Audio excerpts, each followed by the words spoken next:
Well, joining me now for our political panel is David Gazzard from DPG Advisory, a former Liberal advisor and Deputy Director of the Australia Institute, Ebony Bennett. Thank you both for your time. Before I start asking questions, I want to play this footage of this frustrated local with Anthony Albanese a short time ago. This happened 3 months ago, and everyone was talking about fixing the same problem. It's all on the radio, but nothing happens. So from our point of view, like when I go back home, we've tried ringing up local government and state government. No one's going to help me clean up. At the backyard, I've got chemical containers that have floated in. I've got wood, I've got chairs that have floated in. But I'm going to bear that responsibility and that cost. You will speak to it, you will speak to the council, and that's the problem. There's a lot of speaking happening. But this is where, this time with the Hawkesbury, we're a bit over. We need action. And he spoke about no one doing anything about the dam wall and mitigating floods. David Gazzard, as a friend of Scott Morrison, a bit of schadenfreude for you here, this exchange? Yeah, I mean, I've got some sympathy for both leaders on this, for the current Prime Minister and the former one. I mean, I'm in Sydney today, it's still raining. There are only requests going in now from the state government for more ADF help. You can't move at lightning speed for every flood-affected citizen, as hard as that is to say. The Prime Minister's been overseas, and I guess he's getting his first lesson in the fact that all politics is local, but he's had other pressing concerns to deal with on the international front. And the country is still responding and trying to get into some of these locations to provide broader assistance.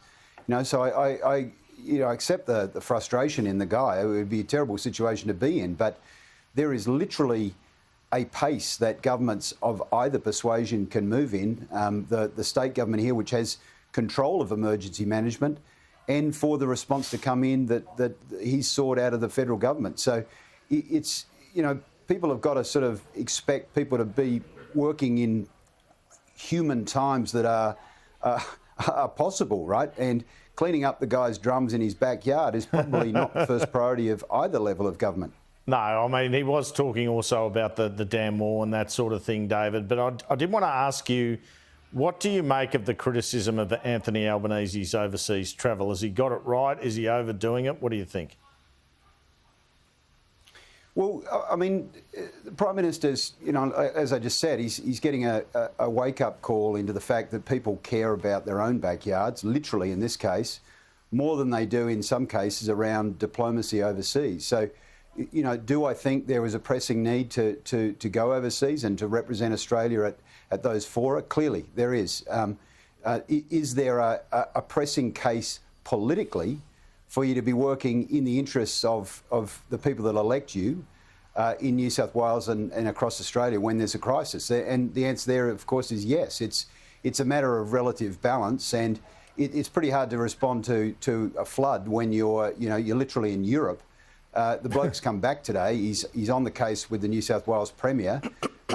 It's a matter of balance and political priorities, and in this case, you could make the argument either way that both are pretty pressing.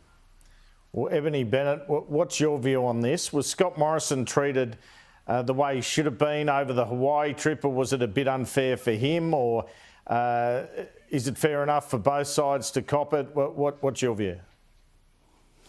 Well, look, all Prime Ministers deserve to have a holiday every now and again, but I think it's extremely unfair to compare attending the NATO summit and a visit to Ukraine with a holiday in Hawaii while Australia was in the midst of a bushfire crisis. There's no comparison to be made there. And let's face it, the Prime Minister has really been on an international charm offensive because there's a lot of relationships that require repair and require rebuilding trust. So particularly that relationship with France, which deteriorated so drastically after we cancelled the submarine deal. That was genuine business that's in Australia's interest for the Prime Minister to resolve, and that's now opened the way for, potentially the EU trade deal getting back on track. So obviously the people at home are facing very distressing scenes, and, as David said, you can completely understand some of these communities, it's the third or fourth time they've been flooded this year. Of course, they're going to be distressed and angry, but, you know, I think the comparison from the coalition here with the Prime Minister's holiday is an unfair one. David, surely he has to go to the Pacific Islands Forum in a week's time, despite some of the controversy and criticism, doesn't he? That's one he has to go to. Probably. You might find that he's there for a shorter amount of time, and the Foreign Minister would be there as well. The one thing I would add, though, too, I mean, this is a part of a broader problem we've seen in Australia, this crisis management, because as you would know from your time reporting New South Wales politics, you know, emergency services is a state portfolio. And for a while, there's been the deterioration of the line of responsibility. I get it. That frustrated guy, he doesn't really care whether he's lashing out at the Premier or he's lashing out at the Prime Minister. He wants someone to step in and fix his problem.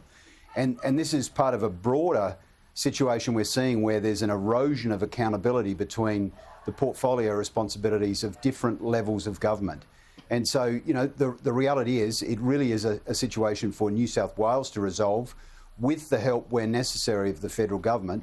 It's actually not Anthony Albanese's prime responsibility, although he is doing his best to provide whatever assistance the New South Wales government requests of him. But it's a broader issue that we've got to resolve in this country about the line of responsibilities and accountability for the management of a whole range of issues. Sure. Disaster relief being one of them. I do note that federal governments like to step in and look like they're responsible when they think there could be some good news for them out of it, though. I'll ask Ebony finally and briefly. It seems to me that Anthony Albanese has really pinned his prime ministership on the climate issue already, and a lot of it hinges on the success of the rewiring plan. How do you think that's going to go, particularly in that 3-year term window? Yeah, look, let's face it, we've got a decade that's really been lost. So he's got a lot of time to make up for with getting the agenda for climate action on track. Rewiring Australia is going to be very important, but it will take a bit of time to do. But I thought it was really interesting today to see the Prime Minister really clearly link this flooding disaster with climate change. That's something we very rarely heard from the previous Liberal government. Indeed. And the reality is we're going to hear that time and again, because unless we reduce fossil fuels, this problem is only going to get worse. This isn't the new normal. This is only the beginning, basically, of these types of disasters getting worse and more frequent.